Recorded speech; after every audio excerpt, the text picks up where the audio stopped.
Hello दोस्तों, कैसे आप लोग। मैं उम्मीद करता हूँ आप अच्छे होंगे और आपका पढ़ाई अच्छा चल रहा होगा। चलिए आज के इस वीडियो में हम देखेंगे कि टीसीएस के द्वारा जितना भी इम्पोर्टेंट जीके और जीएस पूछा गया है उसका हम आपके लिए सीरीज लेकर के आए हैं, जिसमें हम आपको इस सीरीज में 3 वीडियो दे दिए हैं। यह आज चौथा वीडियो है, ठीक है। तो ये बहुत इंपॉर्टेंट क्वेश्चन है, ये मतलब मैक्सिमम बार एग्जाम में रिपीट होता है, तो इसको आप जरूर देखिए, आपको काफ़ी बेनिफिट मिलेगा एग्जाम में इससे, ठीक है। तो चलिए देखते हैं आज का पहला क्वेश्चन क्या है कि संविधान सभा के जनक या संविधान निर्माता किसे कहा जाता है। तो देखिए डॉक्टर बी.आर. अम्बेडकर जी को संविधान सभा के जनक या संविधान निर्माता कहा जाता है। ये ड्राफ्टिंग कमेटी के अध्यक्ष भी थे। तो कई बार एग्जाम में सिर्फ इतना पूछा जाता है क्वेश्चन कि ड्राफ्टिंग कमेटी के अध्यक्ष कौन थे, तो doctor B R. Ambedkar drafting committee के अध्यक्ष थे। समझ गए पहला क्वेश्चन। चलिए दूसरा क्वेश्चन देखते हैं। दूसरा क्या है कि पाइथन क्या है। तो पाइथन एक कंप्यूटर प्रोग्रामिंग लैंग्वेज है। जैसे कि आप सुनते हैं ना, सी लैंग्वेज होता है, C++ होता है, जावा होता है, तो ऐसे ही एगो पाइथन भी है। ये कंप्यूटर का एक लैंग्वेज है, प्रोग्रामिंग लैंग्वेज है। चलिए देखते हैं नेक्स्ट क्वेश्चन। नेक्स्ट आपके लिए 3 नंबर क्वेश्चन है। देखिए 3 नंबर क्वेश्चन है। देखिए एक्चुअली ये 17 का क्वेश्चन है, 2017 का ही है, लेकिन ये इसलिए इंपॉर्टेंट है क्योंकि यहाँ पे इसरो के द्वारा रिकॉर्ड बनाया गया था, इसलिए समझ गए बातों को। तो देखिए इसरो ने 15 फरवरी 2017 को कुल कितने उपग्रह यानी कि सैटेलाइट को छोड़ करके विश्व रिकॉर्ड बनाए थे। तो वो छोड़े थे कितना सैटेलाइट, तो 104 सैटेलाइट को छोड़ा गया था। और किसके द्वारा कौन छोड़ा गया था, कौन से रॉकेट के, तो PSLV के द्वारा छोड़ा गया था, ठीक है। और श्रीहरिकोटा से, ये कहाँ पड़ता है श्रीहरिकोटा, तो ये आंध्र प्रदेश में पड़ता है। समझ गए बातों को। तो इतना चीज़ें आपको यहाँ से याद रखना है कि यहाँ पे क्या हुए थे कि मतलब इसरो के द्वारा रिकॉर्ड बनाया गया था। चलिए क्वेश्चन नंबर आप 4 देखिए। देखिए 4 नंबर क्वेश्चन में क्या है, यहाँ से भी क्वेश्चन हमेशा PH वैल्यू से कहीं ना कहीं आते रहता है एग्जाम में, ठीक है।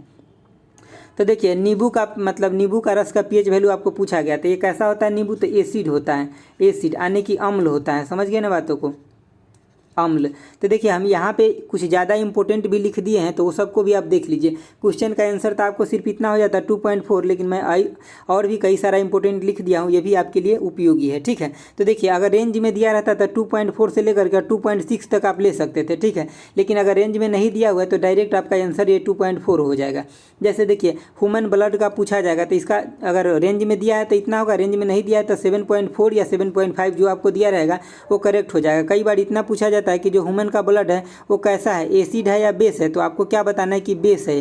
कैसा है, बेस है, क्योंकि आपको ये चीज़ें पता है। क्योंकि जो मतलब 7 से जब ज़्यादा हो जाता है PH वैल्यू मैक्सिमम हो जाता है, तब क्या हो जाता है, बेस हो जाता है। और जब 7 से कम होता है तब उसको क्या बोलते हैं, एसिड बोलते हैं। समझ गया। PH वैल्यू का मतलब मान कहाँ से कहाँ होता है, तो 0 से लेकर के और 7 यानी कि 14 तक होता है। जब ये 0 से 7 तक होता है तो हम 7 को क्या बोलते हैं, न्यूट्रल। जो 7 होता है ना, इसको हम क्या बोलते हैं, न्यूट्रल। अगर शुद्ध जल का PH वैल्यू आपसे पूछे तो यही होता है 7, यानी कि न्यूट्रल होता है। समझ गए चीज़ों को। चलिए अब आगे देखिए, थोड़ा सा आगे देख लेते हैं। यानी कि ह्यूमन का जो यूरिन होता है उसका कितना होता है, तो 6 होता है। ये भी एसिड होता है, लेकिन ये वीक एसिड होता है। समझ गए बातों को। चलिए आगे देखिए सी वाटर का कितना होता है, तो 7.5 से लेकर के 8.4 के बीच में होता है, ठीक है। मिल्क का कितना होता है, तो 6.5 से 6.7 होता है, यानी कि ये भी थोड़ा सा एसिडिक नेचर का होता है। समझ गए। चलिए और टमाटो का भी मैं लिख दिया, देख लीजिए। अमोनिया का, ये इंपॉर्टेंट है, कई बार ऑप्शन में ऐसे देता है, आपको 4 गो ऑप्शन दे देगा, उसमें पूछेगा क्या कि सबसे अधिक PH वैल्यू किसका है, तो आपको याद रखना है अमोनिया का होता है ना। जैसे कि मेनली ज़्यादातर टाइम में मान लीजिए कि इसी में से अगर आपको 4 गो ऑप्शन दे देगा, अमोनिया का पता नहीं रहेगा तो आप कैसे टिक लगाइएगा। अगर पूछ लेगा सबसे मैक्सिमम PH वैल्यू किसका है, तो आपको अमोनिया का याद रखना है। कितना, 10 से लेकर के और 11 के बीच में होता है, यानी कि 10.5 से 11.5 के बीच में होता है। तो आप इसको याद रखिएगा, तो ऑप्शन छांटने में आपको बहुत मदद मिलेगा। 2-3 और है यहाँ पे देख लीजिए, जैसे कि वाइन का, जो आप कभी कभी लेते भी रहते हैं, ठीक है। तो इसका देखिए वाइन का कितना होता है, तो 2.8 से लेकर के और 3.8 के बीच में होता है। PH स्केल का जो हम अभी आपको मान बताएं कि कहाँ से होता है, 0 से लेकर के और 14 तक होता है। तो मतलब जो 14 होता है ये सबसे ज़्यादा बेस, स्ट्रॉन्ग बेस होता है, और 0 होता है ये स्ट्रॉन्ग एसिड होता है। इसका PH का फुल फॉर्म क्या होता है, तो पोटेंशियल ऑफ, कई बार हाइड्रोजन भी आपको एग्जाम में मिलेगा देखने के लिए, और कई बार पावर ऑफ हाइड्रोजन भी मिलेगा। इसका खोज किसके द्वारा किया गया था PH वैल्यू का, तो सोरेनसन के द्वारा इसका खोज किया गया था। समझ गए बातों को। ये सब बात जो मैं बोल रहा हूँ ना, एक एक बात को आप ध्यान से सुनिए, क्योंकि इसमें मैं जो भी बात आपको बोल रहा हूँ ये सब के सब उपयोगी यूजफुल है। मैं एक भी वेस्ट डाटा क्वेश्चन में नहीं लेकर के आता हूँ कभी भी। इसीलिए मेरा वीडियो आप जो अगर देखते हैं, आप अगर समझते हैं चीज़ों को, तो आपको ज़रूर पता चलता होगा कि हर एक पॉइंट उपयोगी है एग्जाम पॉइंट ऑफ व्यू से। समझ गए बातों को। चलिए आगे देखते हैं। आगे आपके लिए 5 नंबर क्वेश्चन है कि 2020 में विश्व यानी कि पर्यावरण दिवस की मेजबानी कौन से देश किया था। तो देखिए मतलब पर्यावरण की मेजबानी जो किया था 2020 में, ये किसके द्वारा था, कोलंबिया के द्वारा किया गया था 2020 में, समझ गया। 2019 में कई एग्जाम में रिपीट हो करके पूछा है, क्योंकि एशिया का देश है इसलिए, तो चाइना के द्वारा किया गया था 2019 में, 2020 में कोलंबिया के द्वारा। पर्यावरण दिवस कब मनाया जाता है, तो ये मनाया जाता है 5 जून को, ठीक है। और पहली बार कब मनाया गया था, तो 1974 में पहली बार पर्यावरण दिवस मनाया गया था। इन सब चीज़ों को आप याद रखिए अच्छे से, ठीक है। देखिए 6 नंबर क्वेश्चन क्या है कि 2016 में विमुद्रीकरण यानी कि डिमोनेटाइजेशन के मतलब समय आरबीआई के गवर्नर कौन थे, तो उस समय आरबीआई के गवर्नर उर्जित पटेल जी थे। और ये कितने नंबर के गवर्नर थे, तो 24वें नंबर के गवर्नर थे। ये नंबर जो है ना, ये पूछा जाता है एग्जाम में, आपको इनको ध्यान रखना है। 24वें नंबर के गवर्नर थे और इनका कार्यकाल कब से कब था, तो आप 16 से 18 याद रख लेते हैं तो भी आपका काम चल जाएगा। अभी देखिए, और यहाँ पे एक चीज़ देख लीजिए कि विमुद्रीकरण यानी कि डिमोनेटाइजेशन कब हुआ था, इसका डेट कई एग्जाम में पूछा जा चुका है। ये पूरा का पूरा डेट पूछता है, ऐसा नहीं कि 2016 पूछता है, ऐसे पूछेगा आपको 8 नवंबर 2016, तो आपको ये याद रखना है, ठीक है। यहाँ पे कभी मंथ में चेंज करके देगा और कभी डेट में चेंज करके देगा, ईयर मैक्सिमम टाइम सेम ही रखता है वो, ठीक है। तो आपको पूरे डेट याद रखना है। वर्तमान में आरबीआई के मतलब गवर्नर कौन है, तो शक्तिकांत दास। ये कितने नंबर के हो जाएंगे फिर, 25वें नंबर के। शक्तिकांत दास जो है 25वें नंबर के आरबीआई के गवर्नर है। यहाँ मैं जो भी इंपॉर्टेंट फैक्ट लिखा हूँ इसको आप ध्यान से देख लीजिए। देखिए आरबीआई की स्थापना कब हुआ था, तो 1 अप्रैल 1935 के हुआ था, ठीक है। और फर्स्ट गवर्नर कौन थे आरबीआई के, तो एग्जाम में आपको ऐसे पूरा नाम कई बार नहीं मिलेगा, आपको मिलेगा क्या, ओ स्मिथ, इतना लिखा हुआ मिलेगा, समझ गया। आपको एक क्वेश्चन बताना है, आपको कमेंट बॉक्स में क्या बताना है कि आरबीआई के प्रथम भारतीय गवर्नर कौन थे, समझ गया क्वेश्चन ना। आरबीआई के ये फर्स्ट गवर्नर ओ स्मिथ, और भारतीय अगर पहला पूछे तब कौन है उनका नाम बताना है। देखिए आरबीआई की स्थापना हुआ था कौन से एक्ट के तहत हुआ था, तो स्थापना तो 1935 में हुआ था, लेकिन 1934 में जो एक्ट आया था, इस एक्ट के तहत आरबीआई की स्थापना हुआ था, समझ गया बातों को। एक दो लाइन और देख लीजिए। देखिए आरबीआई का जो नेशनलाइजेशन हुआ था यानी कि राष्ट्रीयकरण कब हुआ था, तो 1949 में।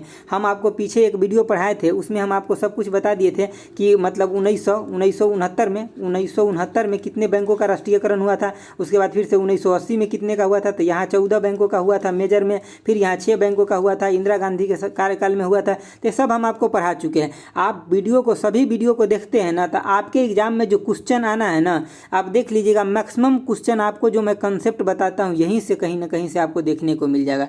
तो आप अच्छे से ध्यानपूर्वक देखिए। और दोस्तों आपके लिए मैं इतना मेहनत करके सब कुछ लेकर आता हूँ, तो आप एक लाइक कर दीजिए और एक कमेंट कर दीजिए, ठीक है। चलिए देखते हैं आगे।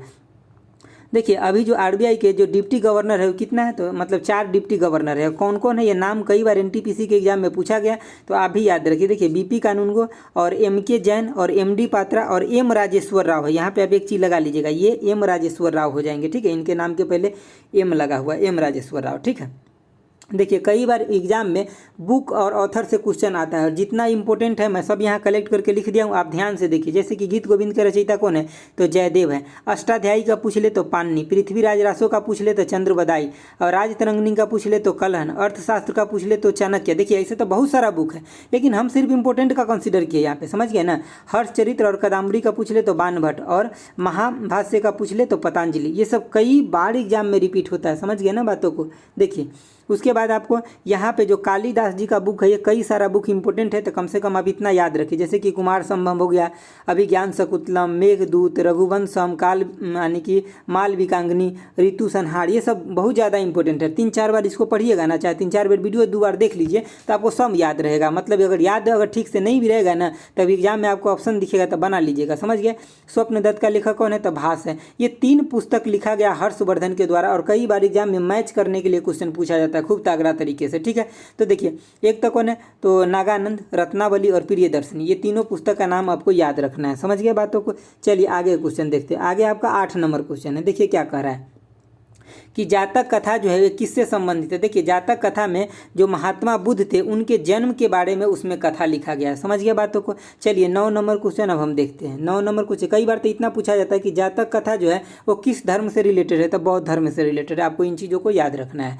चलिए 9 नंबर क्वेश्चन देखिए, यूनेस्को का मुख्यालय यानी कि हेडक्वार्टर कहाँ है, तो देखिए यूनेस्को का मुख्यालय जो है हेडक्वार्टर, पहले तो आप इसका फुल फॉर्म देख लीजिए क्या होता है कि United Nation Educational Scientific and Cultural Organization होता है, समझ गए। देखिए इसका हेड क्वार्टर जो है यानी कि मुख्यालय वो कहाँ है, तो फ्रांस के राजधानी पेरिस में है। इसका एस्टेब्लिशमेंट कब हुआ था, तो 16 नवंबर 1945 को। आप 1945 भी याद रखिएगा तो आपका काम चल जाएगा, लेकिन कई बार डेट के साथ पूछ लेता है, तो आप एक नज़र सही से देख लीजिएगा तो आपको याद हो जाएगा। समझ गया।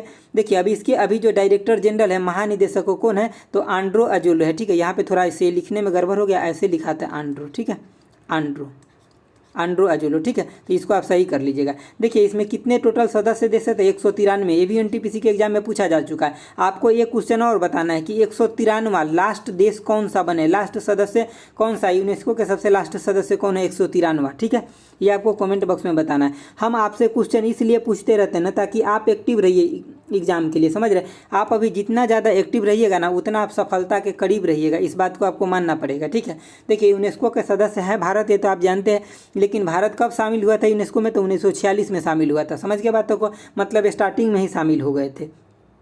नेक्स्ट देखिए 10 नंबर क्वेश्चन क्या है। 10 नंबर क्वेश्चन है कि 2020 का जो आईपीएल हुआ था किसने जीता था, तो मुंबई ने जीता था 2020 का आईपीएल, और ये 5वीं बार जीता था। ठीक है, 2020 का जो आईपीएल था कौन सा संस्करण था, कैमा संस्करण था, तो ये 13वां संस्करण था। ये हुआ कहाँ पे था, तो यूएई में हुआ था। ये समझ गए, तो इतने बातों को आपको यहाँ से याद रखना है। समझ गए बातों को। चलिए आगे क्वेश्चन देखते हैं 11 नंबर। देखिए 11 नंबर क्वेश्चन बहुत इंपॉर्टेंट है, कई बार रिपीट होता है परीक्षा में, कि अरब सागर में गिरने वाली नदी। तो देखिए जैसे कि आप दक्षिण भारत को अगर ध्यान से देखिएगा तो कुछ ऐसे दक्षिण भारत हम मोटा मोटी बता रहे हैं आपको। ठीक है, जो इधर की तरफ गिरता है, ये इधर की तरफ क्या है, तो अरब सागर है, और इधर की तरफ क्या है, इधर की तरफ बंगाल की खाड़ी है अपना। ठीक है, बंगाल की खाड़ी है। समझ गया बातों को, इधर बंगाल की खाड़ी।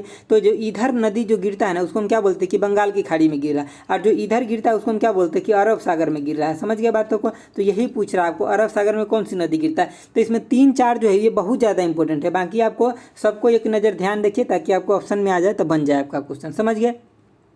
तो देखिए आपको लूनी को खास याद रखना है, दूसरा क्या तो नर्मदा को खास याद रखना है, और तीसरा क्या तो ताप्ती को खास याद रखना है। ये आपको 80% टाइम ये पूछा जाता है, अगर ये जितना है उस सब में से, लेकिन ये सब भी पूछा जाता है तो 20% में ये सब भी पूछा जाता है। तो अगर आपके एग्जाम में कहीं सब में से ही ना आ जाए तो इसीलिए आप सबको देखिए, जैसे कि लूनी हो गया, साबरमती हो गया, माही। देखिए महानदी से कन्फ्यूज मत कीजिएगा, महानदी अरब सागर में नहीं, बंगाल की खाड़ी में गिरता है उड़ीसा से होकर के, लेकिन माही जो है ये किधर गिरता है, तो ये अरब सागर में इधर की तरफ गिरता है। समझ गए ना। चलिए उसके बाद देखिए गंगाबेली हो गया, पेरियार जो केरल में बहती है वो हो गया, मांडवी जो गोवा में बहती है वो, और जुवाड़ी हो गया। ठीक है, और शरावती, ये सब नदी किधर, तो अरब सागर में गिरता है। इतना बातों को आपको अच्छे से ध्यान रखना है। समझ गए दोस्तों।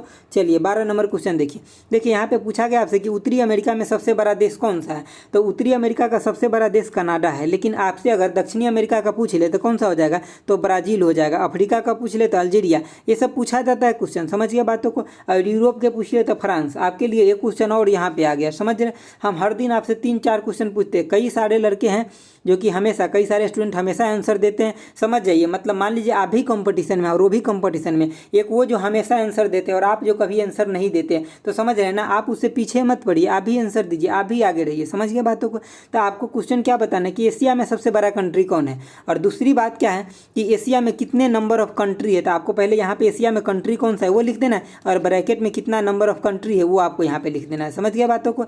चलिए आगे देखते हैं।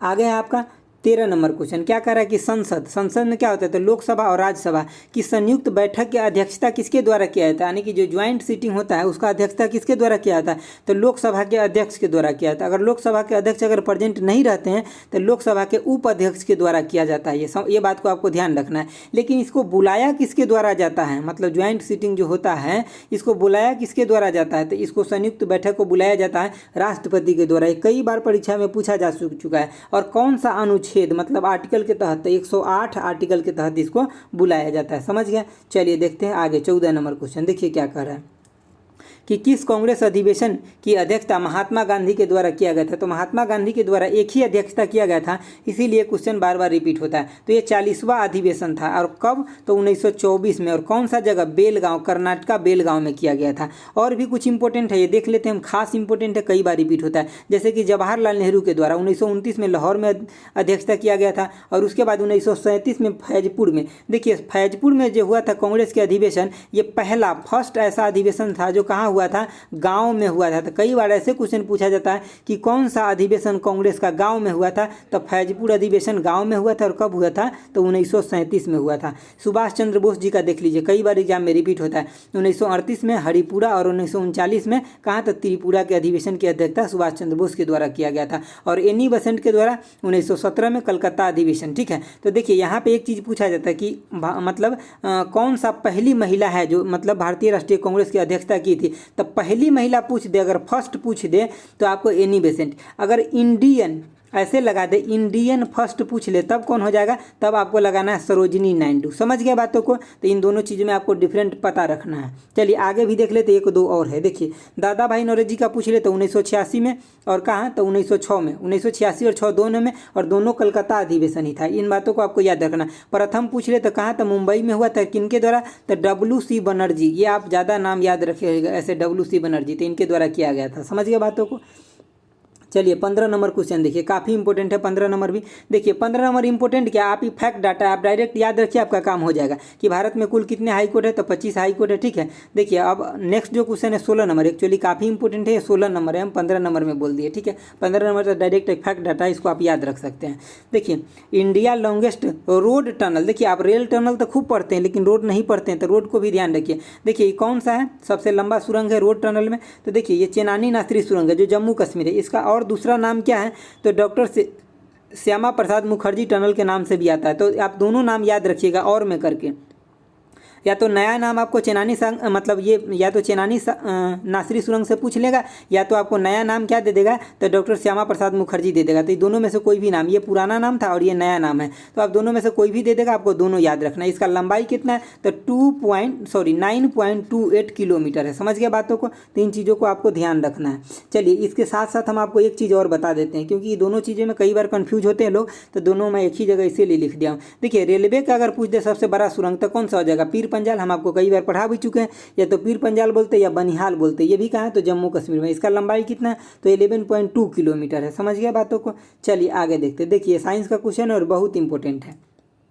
यहाँ पे मैं सभी डाटा लिख दिया। देखिए विटामिन B1 की कमी से कौन सा रोग होता है? तो B1 की कमी से बेरी होता है। अगर BA पूछ दे, सॉरी विटामिन मतलब A पूछ दे, A की कमी से क्या होता है? तो रतौधी या जीरोप्थेल्मिया। देखिए ये आजकल खूब आ रहा है एग्जाम में, जीरोप्थेल्मिया। रतौधी तो आप खूब याद करके बैठे रहते हैं लेकिन इसको याद नहीं करते, तो इसको भी याद रखिएगा। समझ गए? देखिए B6 और B12 की कमी से होता है एनीमिया, यानी कि इसमें रक्त का कमी हो जाता है, शरीर में ब्लड का कमी हो जाता है। देखिए विटामिन B की कमी से क्या होता है? तो ये स्कर्वी मतलब हो जाता है, मतलब मसूरा का फूल जाना। जैसे कि देखते हैं ना आपके दांत के मतलब दांत जो होता है ना उसके नीचे जो होता है कभी कभी फूल जाता है, विटामिन C की कमी से। अगर आप नींबू संतरा ये सब अगर खा लेते हैं तो ठीक हो जाएगा। विटामिन D की कमी से क्या होता है? तो रिकेटस होता है, इसको आपको याद रखना है। विटामिन E की कमी से क्या होता है? तो मतलब जनन शक्ति में कम हो जाता है, जैसे इसमें स्पर्म कम बनने लगता है अगर विटामिन E का कमी हो जाता है किसी के शरीर में तो। ठीक है, चलिए देखिए नेक्स्ट देखिए कि विटामिन K के कमी से क्या होता है? तो देखिए विटामिन K की अगर कमी हो जाए किसी के शरीर में, तो अगर उसको कहीं भी कट लग जाता है ना तो उसका ब्लड जल्दी नहीं जमते रहता है, मतलब खून का जो स्राव होता है हमेशा होते ही रहता है। यहाँ पे आप लिख लीजिएगा से ऐसे सत्राव कर लीजिएगा। समझ के बातों को? थोड़ा थोड़ा टाइपिंग में मिस्टेक हो जाता है, इन चीज़ों को आप समझ भी सकते हैं। ठीक है, तो देखिए इसीलिए तो हम आपको पढ़ाते हैं ताकि मतलब आपको सुधार दे। सिर्फ PDF से आपको कोई फायदा नहीं होगा जब तक आप चीज़ों को, देखिए मतलब एक फैक्ट है ये बात कि अगर आप चीज़ों को सुनते हैं ना तो वो ज़्यादा लॉन्ग टाइम आपको याद रहता है, और जब आपसे कोई क्वेश्चन करता है तो क्लिक जो होता है ना माइंड बहुत जल्दी करता है। लेकिन आप ऐसे पढ़ते हैं तो वो चीज़ें आप पढ़ते जाते हैं, अगर आपको प्रेजेंट के लिए देखना है थोड़ा देर के लिए तो जल्दी याद रहता है, लेकिन बाद के लिए लॉन्ग टाइम के लिए वो भूल जाता है। लेकिन आप अगर सुनते हैं किसी चीज़ को गौर से तो लॉन्ग टाइम तक आपको याद रहता है। ठीक है, और हीमोफीलिया भी आप इसमें याद रखिएगा। चलिए 18 नंबर क्वेश्चन देखते हैं क्या है।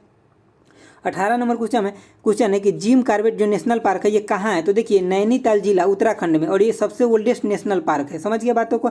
तो ये कब इसका एस्टेब्लिशमेंट हुआ था? तो 1936 में हुआ था। ये बात भी आपको ध्यान रखना है। समझ गए? चलिए 19 नंबर क्वेश्चन देखिए, कह रहा है कावेरी नदी जल विवाद जो है कौन सा मतलब राज्य के बीच है? तो देखिए दो तो इसमें मेन है, कौन कौन? तो तमिलनाडु और कर्नाटक। कई बार ऑप्शन में खाली ये दोनों दिया रहता है, लेकिन कई बार ऑप्शन में ये चारों के साथ दे देता है। तो केरल यानी कि पुदुचेरी अगर इंक्लूड कर देता आपको ये ऑप्शन कंसिडर करना है, है। अगर ये नहीं रहे, ये दोनों अगर ये नहीं रहे ऑप्शन में और ये भी ना रहे तो आपको क्या लेना है, तमिलनाडु और कर्नाटका लेना है। समझ गए बातों को। चलिए आगे देखिए, आगे आपका 20 नंबर क्वेश्चन है। क्या कह रहा है कि इब्न बतूता कहाँ के नागरिक थे? तो इब्न बतूता मोरक्को के नागरिक थे, मोरक्को से आए थे। और किसके शासनकाल में आए थे? तो मोहम्मद बिन तुगलक के शासनकाल में आए थे। और इनके द्वारा एक बुक लिखा गया था। कौन सा बुक? तो रेहला। समझ गए, रेहला। और इस बुक में इन्होंने क्या लिखे थे? ये अपने यात्रा वृतांत के बारे में बताए थे। मतलब जहाँ जहाँ ये घूमे थे ना, और क्या देखे थे, क्या उनको अच्छा लगा, कहाँ का संस्कृति कैसा था, उन सब के बारे में इस पुस्तक में इन्होंने चर्चा किया। कई बार ये एग्जाम में सिर्फ ऐसा पूछा गया है कि इब्न बतूता के द्वारा लिखा गया पुस्तक कौन सा है, तो आपको बताना है रेहला। ठीक है। और इसमें किस बात का चर्चा किया गया है? तो ये अपने यात्रा वृतांत मतलब जो घूमे फिरे हैं ना, उनके बारे में लिखे हैं इसमें। समझ गए चीज़ों को। चलिए देखिए 21 नंबर क्वेश्चन क्या है। कह रहा है कि जीवाणु यानी कि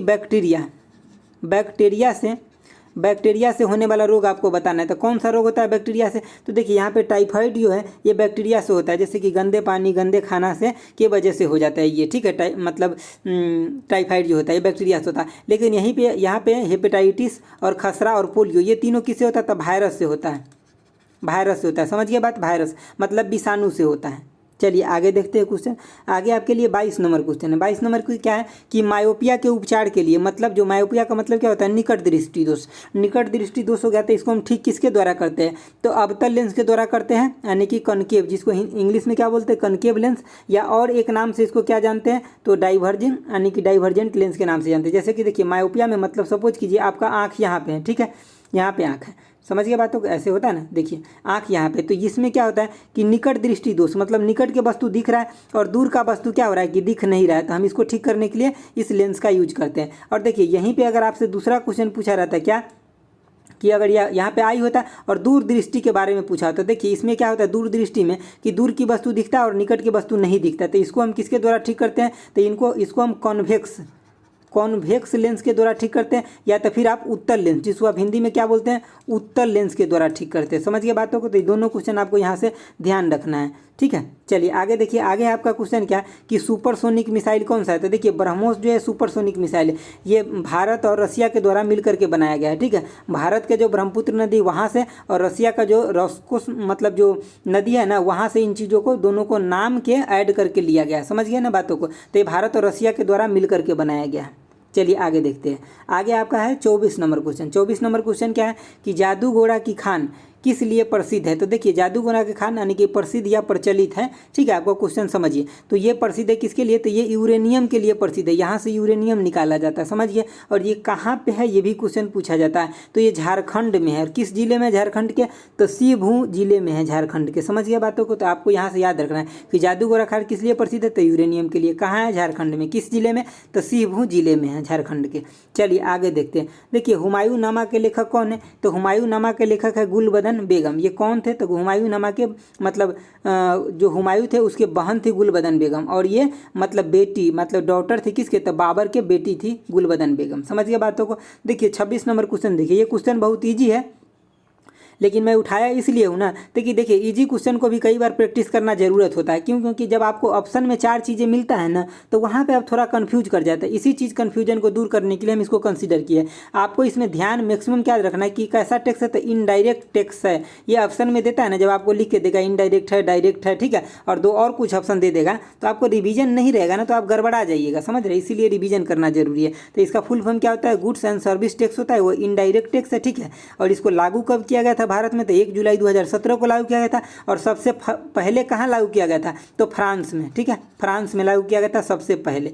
और ये कौन सा संविधान संशोधन के तहत इसको लागू किया गया जीएसटी को? तो 101वां संविधान संशोधन अधिनियम। समझ गए बात को। अगर आपको विधेयक पूछ दे तो कौन सा? तो 122वां विधेयक। विधेयक का मतलब होता है बिल। समझ गए। और संशोधन का मतलब क्या होता है? एक्ट। समझ गए बातों को। देखिए बिल वो होता है जो मतलब संसद में लाया जाता है, और जब वो पास हो जाता है, राष्ट्रपति के साइन हो जाता है, तब वो क्या बन जाता है? तो एक्ट। तो 101वां एक्ट था ये। समझ गया। और 122वां बिल था जो जीएसटी था। समझ गया। इतना बातों को आपको याद रखना है। चलिए आगे देखते। देखिए 27 नंबर क्वेश्चन है। यहाँ पे थोड़ा सा टाइपिंग में मिस्टेक है, इसको आप काट दीजिए। ये टाइपिंग में मिस्टेक हो गया। इसको देखिए यहाँ पे पूछा गया क्या कि 1/4 ओम का 4 आपके पास क्या है? प्रतिरोध है। मतलब प्रतिरोध का मतलब रेजिस्टेंस है। समझ गए बातों को। तो इसको आपको जोड़ने के लिए बोला गया। तो देखिए इसमें क्वेश्चन में एक्चुअली 3-4 टाइप से क्वेश्चन आता है। एक तो आपको यहाँ जो श्रेणी क्रम में लिखे हुए देख रहे हैं, मतलब इसका मतलब होता है इंग्लिश में सीरीज।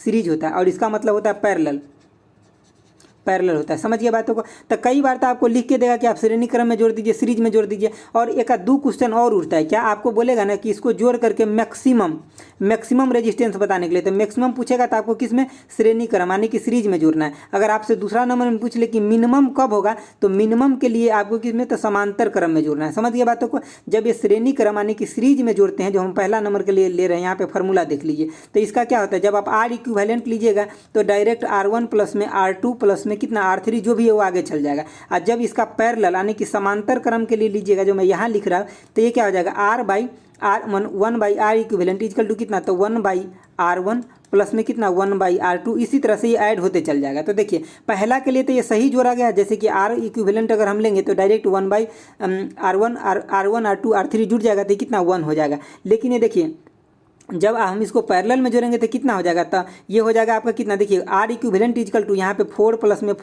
4, जब 1/4 है तो उलट जाएगा, तो ये 16 आ जाएगा। यहाँ पे 4 को ना तो 16। तो इसको जब हम करेक्ट वैल्यू देखेंगे आर इक्विवेलेंट का, यहाँ पे इसके लिए इधर मेरा पेन नहीं चलता है, ठीक है। देखिए आर इक्विवेलेंट के लिए हम देखेंगे तो कितना हो जाएगा, तो ये 1/16 हो जाएगा इसका आंसर, ठीक है। तो अगर इसीलिए मैं बोलता हूँ मैक्सिमम जब पूछा होता तो किस में होता, सीरीज में होता है ना। अब मिनिमम पूछा है तो किस में, श्रेणी क्रम में हुआ। सीरीज में इसका वैल्यू कितना आया, तो 1 आया है, लेकिन श्रेणी क्रम में कितना आया, तो 1/16 आया है। समझ गया बातों को।